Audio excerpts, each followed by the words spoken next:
नमस्कार, मैं हूं अजय। उत्तर प्रदेश के कई इलाकों में बाढ़ का हाहाकार है। सरयू और घाघरा के बढ़े जलस्तर ने कई गांवों को अपनी आगोश में ले लिया है।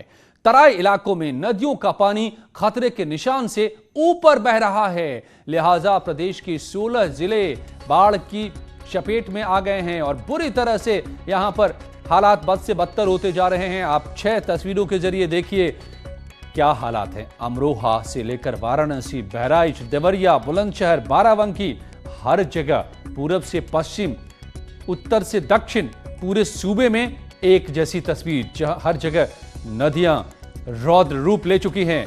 बाढ़ ने खेत को, घर को, गांव को, सब कुछ को आगोश में ले लिया है। बहराइच महसी तहसील के जुगलपुरवा, जरमापुर, जमई गांव बाढ़ के पानी में घिर गए हैं। दूसरी तरफ फसल डूबने के साथ ही ग्रामीणों की माली हालत भी बिगड़ने लगी है। प्रदेश में अब तक 16 जनपद, अंबेडकर नगर, अयोध्या, आजमगढ़, बहराइच, बलिया, बलरामपुर, बाराबंकी, बस्ती, देवरिया, गोंडा, गोरखपुर, खीरी, कुशीनगर, मऊ, संत कबीर नगर और सीतापुर के 642 गांव बाढ़ से प्रभावित हैं। इनमें से 362 जलमग्न हैं। सरकार ने लोगों की मदद के लिए बाढ़ चौकियों के साथ नाव की भी व्यवस्था की है लोगों तक, ताकि मदद पहुंच पाए इस आपदा की हालत में।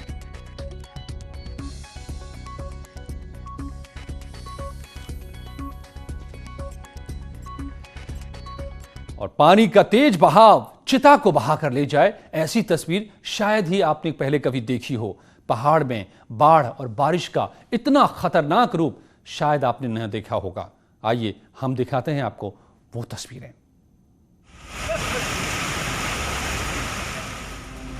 पहाड़ में बारिश का खतरनाक रूप देखने को मिला। हम आपको दिखाते हैं एक ऐसा ही वीडियो जिसमें पहाड़ में हो रही लगातार बारिश का ये खतरनाक रूप देखा गया। लोग मृतक का अंतिम संस्कार करने के लिए नदी किनारे आए थे। चिता जलाई गई, लेकिन अचानक से पहाड़ी नदी में तेजी से पानी आ जाता है और पानी अपने साथ जलती चिता को बहा ले जाता है। लोग भी डर के मारे इधर उधर भागने लगते हैं। हालांकि वीडियो कब और कहां का है इसका पता नहीं चल पाया। उधर हापुड़ में इन दिनों बारिश और बाढ़ का कहर देखने को मिल रहा है। गंगा में उफान के चलते गढ़मुक्तेश्वर तहसील के कई गाँव में बाढ़ जैसे हालात बने हुए हैं। इन गांवों में कई फीट तक पानी भरा हुआ है और अगर आप बाइक या फिर कार के सहारे यहां जाएंगे तो आपकी बाइक और कार कई फीट पानी में फंस जाएगी।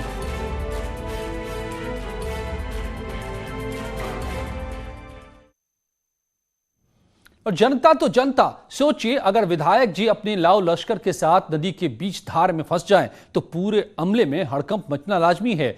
कुछ ऐसा ही हुआ सीतापुर में, जहां विधायक जी बीच मझधार में फंसे तो फिर उन्हें संकट मोचन की याद आने लगी।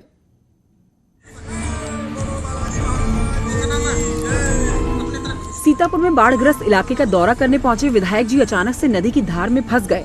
खास बात ये रही कि जैसे ही बीच धार में नाव का इंजन बंद हुआ, बीजेपी के विधायक ज्ञान तिवारी जोर जोर से हनुमान चालीसा का पाठ करने लगे।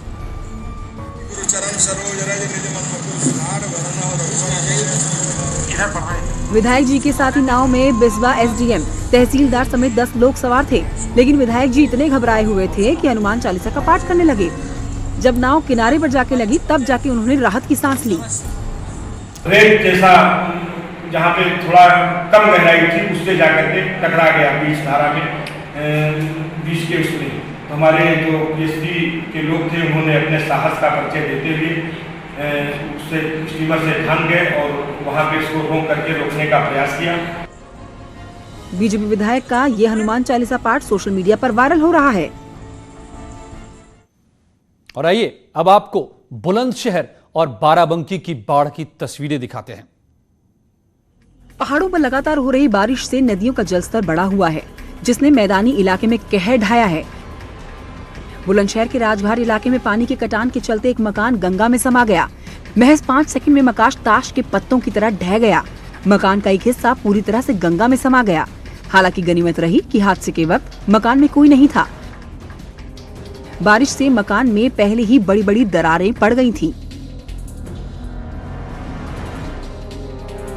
उधर बाराबंकी में भी बाढ़ से जिंदगी बेबस नजर आ रही है। लोगों के घर पानी में डूबे हुए हैं और बाढ़ से घर को डूबते देखने के अलावा और कोई दूसरा चारा भी नहीं है।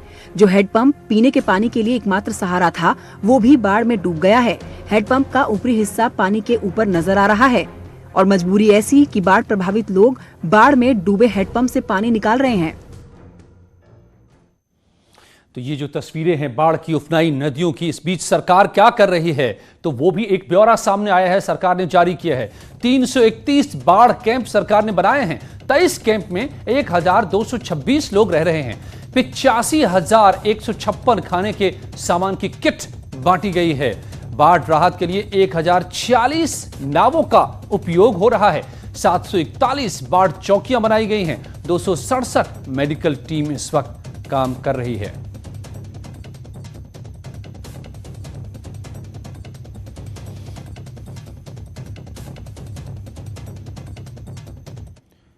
और कालसी चक्राता मोटर मार्ग के जजरेड़ पहाड़ी नासूर बन गई है। आए दिन पहाड़ी से गिर रहे मलबे के चलते सड़क यहां पर बाधित हो रही है। आने जाने वाले लोगों को दिक्कतें पैदा हो रही हैं। स्थानीय लोगों का कहना है कि यहां पैदा होने वाली सब्जियां समय पर मंडी नहीं पहुंचने से किसानों को भारी नुकसान उठाना पड़ रहा है।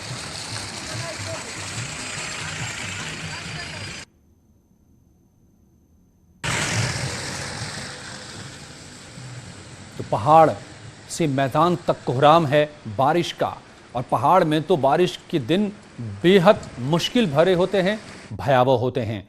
कहीं पर पहाड़ का दरकना, तो चट्टान का खिसकना, सड़कों का बंद हो जाना, तो बादल का फट जाना, ये बातें आम हो गई हैं।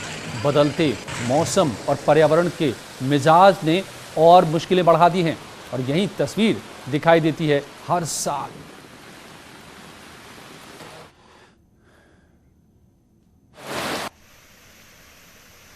तो ये तस्वीरें जो आप देख रहे हैं, लगातार कटान से रास्ते बंद हो रहे हैं विकास नगर में और मुश्किलें पैदा हो रही हैं। और कानपुर के नौबस्ता थाना इलाके के राजीव नगर में दो पक्षों के बीच जमकर विवाद हो गया। इस दौरान बीच सड़क पर हंगामा खड़ा हो गया, लात घूंसे चलने लगे। मारपीट का वीडियो सोशल मीडिया पर वायरल हो रहा है। देखिए जरा,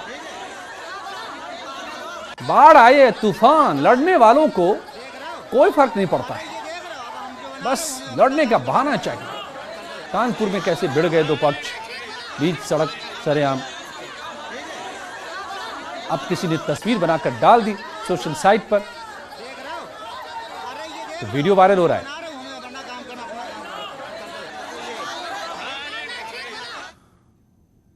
रोडवेज बस और बाइक की आमने सामने की टक्कर हो गई, जिसमें बाइक सवार दंपत्ति की मौत हो गई। दोनों पति पत्नी अपने गांव से बदायूं शहर को जा रहे थे, तभी बाइक और बस की आमने सामने से टक्कर हो गई। हादसा उस वक्त हुआ जब बाइक सवार रोड क्रॉस कर रहे थे। पुलिस ने दोनों के शवों को कब्जे में लेकर पोस्टमार्टम के लिए भेजा। रोडवेज चालक को हिरासत में लिया गया है। तस्वीरें उझानी कोतवाली इलाके के बदायूं मथुरा हाईवे की है।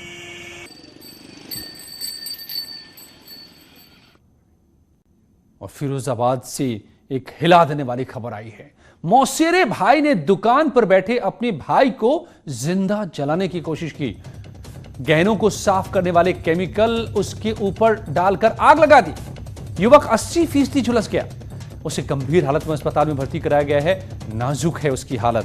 पुलिस की अब कई टीमें आरोपी की तलाश में जुटी है, लेकिन बड़ा सवाल कि एक भाई ने भाई का कत्ल करने की क्यों कोशिश की। 80% झुलसा युवक जिंदगी और मौत के बीच झूल रहा है। बुरी तरह वो जल चुका है। अस्पताल में उसकी हालत नाजुक है, और ये हालत उसकी की है उसी के भाई ने, मौसेरे भाई ने। दुकान पर दोनों बैठे थे, और इसी दौरान न जाने क्या हुआ कि अपने ही भाई के ऊपर गहनों को साफ करने वाला एसिड, जो बड़ा ही खतरनाक होता है, उसने भाई के ऊपर डाल दिया और उसमें आग लगा दी। भाई पूरी तरह जल गया।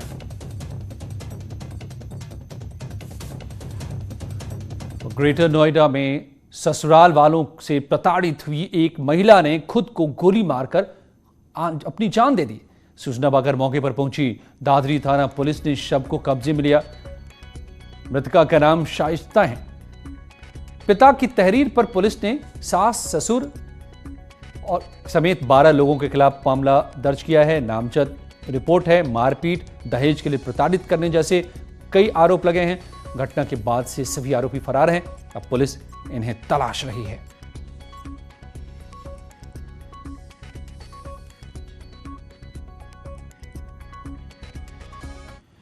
कानपुर के नौबस्ता थाना इलाके में सर्राफा कारोबारी ने लाइसेंसी बंदूक से खुद को गोली मारकर अपनी जान दे दी। मौके पर पहुंची पुलिस ने शव को कब्जे में लेकर पोस्टमार्टम के लिए भेजा है। मौके से कोई सुसाइड नोट बरामद नहीं हुआ है। आपको बताएं कि मृतक की नौबस्ता के हमीरपुर रोड पर ज्वेलरी की दुकान है। मृतक विजय की उम्र 60 साल थी, जो काफी समय से बीमार थे।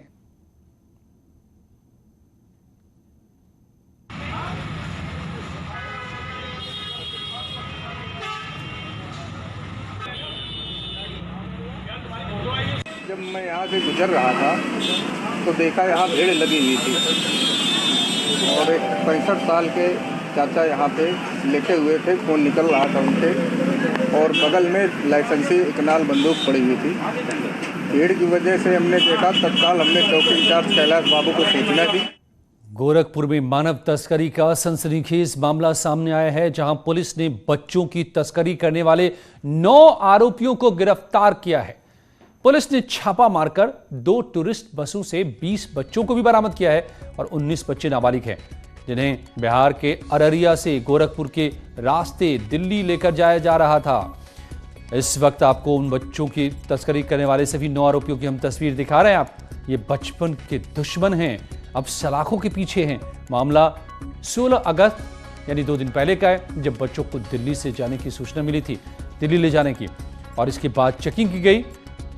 खोराबार इलाके के 4 लेन हाईवे पर चेकिंग के दौरान 2 टूरिस्ट बसों से एक बालिग समेत कुल 20 बच्चे बरामद किए गए। एसपी क्राइम ने बताया है कि अब इन्हें CWC गोरखपुर की एक टीम लेकर वापस बिहार जाएगी और परिजनों को बच्चे सौंपेगी। गैंग का पर्दाफाश होने वाले के बाद पकड़े गए सभी आरोपियों को अब जेल भेजा गया है। 16-17 की रात में अच्छी खासी कामयाबी मिली, जिसमें 20 बच्चों को ये रेस्क्यू किया गया। उन 20 बच्चों में 19 बच्चे 18 साल से कम है, उनकी औसत आयु 13-14 वर्ष की है। एक लड़का, एक बच्चा, उसकी उम्र कुछ 18 साल से हल्का से ज़्यादा, कुछ 18-19 के बीच के है, जो तकनीकी तौर से बात सामने आई है। इसकी पुष्टि और अभिलेखों से जानकारी हो पाएगी। फिलहाल 20 बच्चों को रेस्क्यू किया गया है और उनको ले जाने वाले 9 लोग थे, जो बिहार के ही जनपद अररिया के आसपास के गाँव के ही थे। तो उनको हिरासत में लेकर के उनके विरुद्ध विधिक कार्रवाई की गई। और तेजी से बढ़ते कोरोना संक्रमण को देखते हुए सरकार ने लॉकडाउन के बाद ही स्कूलों को बंद रखने के आदेश दिए हैं, लेकिन जालौन में ठीक इसके उलट नजारा दिख रहा है। विकासखंड माधोगढ़ के ग्राम मिझौना में धड़ल्ले से स्कूल चल रहा है। यहाँ गायत्री बाल विद्या मंदिर के स्कूल संचालक ने लगातार स्कूल में बच्चों को बुलाकर पढ़ाने का काम किया है, जहां स्कूल में बिना मास्क और सोशल डिस्टेंसिंग के बच्चों को टीचर्स पढ़ा रहे हैं। इन बच्चों पर हर वक्त कोरोना का खतरा मंडरा रहा है। मामला संज्ञान में आने के बाद अब बेसिक शिक्षा अधिकारी एक्शन की बात कर रहे हैं। अब सर इनके मम्मी पापा ये बोले कि नहीं, वो पढ़ाना अलग चीज है। आप लॉकडाउन क्या है, अगर कोरोना पॉजिटिव सभी बच्चे हो गए तब क्या करेंगे आप? नहीं सर, सबके पास मास्क वगैरह हैं। कोई न शासन से कोई निर्देश आए हैं, ना हमारी तरफ से, ना ही जिलाधिकारी महोदय की तरफ से कोई ऐसा निर्देश दिया गया है कि विद्यालय में बच्चों को बुलाया जाए, पढ़ाया जाए। जैसा कि वीडियो में लग रहा है कि बच्चे बैठ करके बेंच पर बैठे हुए हैं, डेस्क बेंच पे, और पढ़ रहे हैं। तो मैं तत्काल अभी एक वहाँ के खंड शिक्षा अधिकारी से इसकी रिपोर्ट लेता हूँ और तत्काल उनके खिलाफ में कोई न कोई कार्रवाई करूँगा। जौनपुर में डिलीवरी के दौरान गर्भवती महिला की मौत हो गई। इसके बाद परिजनों ने अस्पताल में हंगामा किया। बच्चा स्वस्थ बताया जा रहा है। परिजनों ने डॉक्टर पर लापरवाही का आरोप लगाते हुए अस्पताल में हंगामा किया और सूचना पर पहुंची पुलिस ने लोगों को समझाया बुझाया। इसमें परिजनों का आरोप है कि इसमें अस्पताल द्वारा लापरवाही बरती गई है। इस संबंध में छानबीन की जा रही है और पुलिस व्यवस्था वहाँ पर कर दी गई है। शांति व्यवस्था इस समय कायम है वहाँ पर और परिजनों के तहरीर के आधार पर उसमें कार्रवाई की जा रही है। आज शाम यूपी सरकार की कैबिनेट बैठक में MSME एक्ट में बड़े बदलाव किए गए हैं।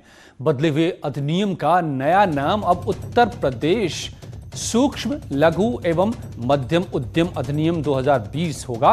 नए एक्ट के तहत प्रदेश में एमएसएमई सेक्टर में उद्योग लगाना अब आसान हो जाएगा। योगी सरकार का प्रदेश में लघु उद्योगों के माध्यम से रोजगार के ज्यादा से ज्यादा मौके पैदा करने की कोशिश है, ताकि प्रदेश की अर्थव्यवस्था को $1 ट्रिलियन का बनाया जा सके। अभी तक उद्यमियों को 29 विभागों से करीब 80 आपत्तियां प्राप्त करनी होती थी, यानी 80 सर्टिफिकेट एनओसीज।